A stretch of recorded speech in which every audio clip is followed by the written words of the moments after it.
നമ്മുടെ തെരഞ്ഞെടുപ്പ് കാര്യങ്ങളെക്കുറിച്ച് ആലോചിക്കാനായിട്ടുണ്ട്, LDFിൻ്റെ ജാതിയെക്കുറിച്ച് ആലോചിക്കാനായിട്ടുണ്ട് എന്നുള്ളതൊക്കെ ചിന്തിരിക്കുന്നു. ആ ചെയർമാൻ മറുപടി പറഞ്ഞു കഴിഞ്ഞല്ലോ.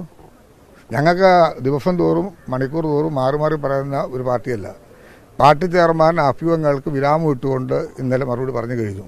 അതൊരു ചർച്ചയല്ലല്ലോ ഇപ്പോൾ. മുഖ്യമന്ത്രി മനുഷ്യരുമായി നടത്തിയ ചർച്ചയാണ് ആ നീക്കത്തിന് തടസ്സം ആയത് എന്നാണ് നിങ്ങളൊന്ന് വെളിപ്പെടുത്തിയ എളുപ്പമുണ്ടായിരുന്നു. അങ്ങനെ ചർച്ച നടന്നിട്ടുണ്ടായിരുന്നു. ഇല്ലാത്തതുകൊണ്ടല്ലേ ഞാൻ പറഞ്ഞത്. എനിക്കറിയാത്ത കാര്യമാണല്ലോ പറയുന്നത്. നമുക്കറിയാവുന്ന കാര്യം എനിക്ക് പറയാൻ പറ്റുള്ളൂ. മുന്നണി മാറ്റമില്ല. പക്ഷെ അതെന്തോ നിങ്ങൾ സംസാരിക്കുന്നത് മനസ്സിലാകുന്നില്ലല്ലോ. പാർട്ടി ചെയർമാൻ എന്തോ പറഞ്ഞു? പാർട്ടി ചെയർമാനൊക്കെ വലിയ ആളാണ് ഞാൻ. പാർട്ടി ചെയർമാൻ വ്യക്തമായി കഴിഞ്ഞു. ഇനി അതിനപ്പുറത്തോട്ട് എനിക്ക് സംസാരിക്കാനുണ്ടോ? കേരള ആര് പറഞ്ഞു? എന്ത് പറഞ്ഞു? അഭിപ്രായങ്ങളല്ലേ, തീരുമാനമല്ലേ അറിയേണ്ടത്.